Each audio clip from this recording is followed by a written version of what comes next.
عدله والله العظيم.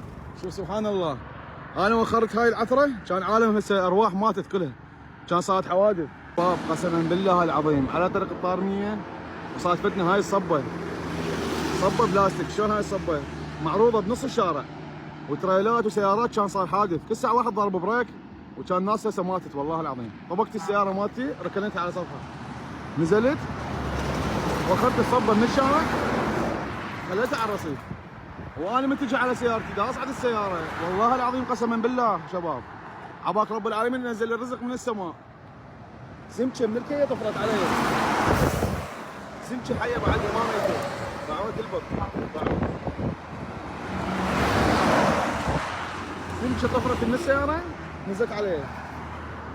عبالك الله دا يدز لي رزق اشاره من رب العالمين نزل.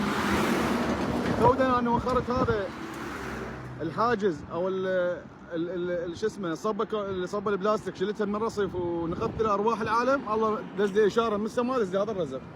هي صحيح سمكه ما تسوى، بس انا هاي السمكه عندي رزق عظيم من السماء، رزق عظيم من رب العالمين. مع شباب حيه بعدها ما ميته. فاهم؟ استوى طفرت من السياره لي. شكرا لله، شكرا لك يا ربي، شكرا لك يا ربي. هذا اكبر دليل بانه افعل خير تحصل خير. ساعد الاخرين، ساعد العالم. وخرت الصبه من الشارع الله دز لي رزق من السماء. والله العظيم شباب جسمي كسبر وقشعريره مو طبيعيه. عواك رب العالمين دز لي من السماء هذا الرزق. سبحان الله، اكبر دليل بانه تزرع خير تحصد خير شباب. وهاي السمكه راح نعطيها لانسان فقير.